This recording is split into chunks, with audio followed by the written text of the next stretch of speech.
వాక్యం ఎలా పనిచేస్తుంది? ఎలా పనిచేస్తుందంట? అది ఎలా ఉంది? రెండంచుల ఖడ్గంగా ఉంది. ఎలా పనిచేస్తుంది చూడండి. సజీవము గలదై ఉంది. ప్రాణాత్మలను, కీళ్లను, మూలుగులను విభజించినంత మట్టుకు వెళ్ళుచు. జాగ్రత్తగా వినండి. ప్రాణము, ఆత్మ, శరీరం కాదు. జాగ్రత్తగా వినండి. ఎక్కడికి వెళ్తుందండి వాక్యం? ప్రాణము, ఆత్మ, కీళ్లను, మూలుగులను విభజించమంటే మట్టుకు వెళ్ళుచు. అదే జాగ్రత్తగా ఎక్కడ పనిచేస్తుంది వాక్యం? ఆత్మకు పనిచేస్తుంది వాక్యం. ఎంత లోపలికి వెళ్తుందంట?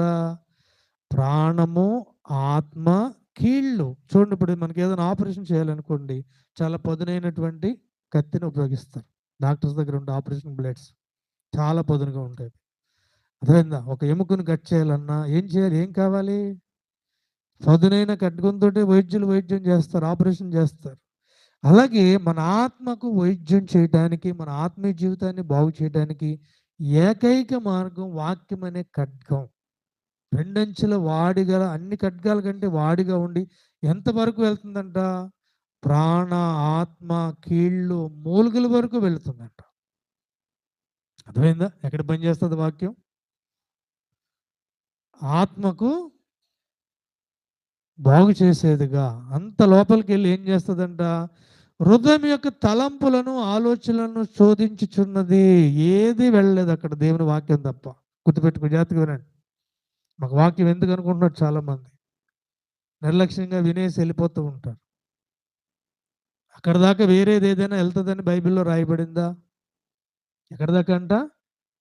హృదయం యొక్క తలంపులు, ఆలోచనలను శోధించుచున్నది. అర్థమైందా? ఎక్కడికి వెళ్తుంది వాక్యం? దేవుడు ఏమంటున్నాడు? హృదయము అన్నిటికంటే మోసకరమైంది, ఘోరమైన వ్యాధి గలది. అక్కడికి ఏం వైద్యం వెళ్తుంది? చూడండి, మనకి ఏదైనా ఒక గాయం అయిందని, లోపల ఏదైనా ఇన్ఫెక్షన్ వచ్చింది అనుకోండి, ఒక ఎముక కానీ, ఏం వెళ్ళాలి అక్కడికి? డాక్టర్ కత్తి వెళ్తుంది. డాక్టర్ వాడే కత్తి వెళ్తుంది. అవునా? అలాగే మన హృదయము మోసకరమైంది అంటున్నాడు దేవుని వాక్యం. మన హృదయం అన్నిటికంటే కూడా ఘోరమైన వ్యాధి ఉందంటున్నాడు దాంట్లో. మరి అక్కడికి వెళ్ళి సరిచేసేది ఏముంది? వాక్యం అనే ఖడ్గం తప్ప ఇంకోటి ఏది కూడా లేదు. గుర్తుపెట్టుకోండి.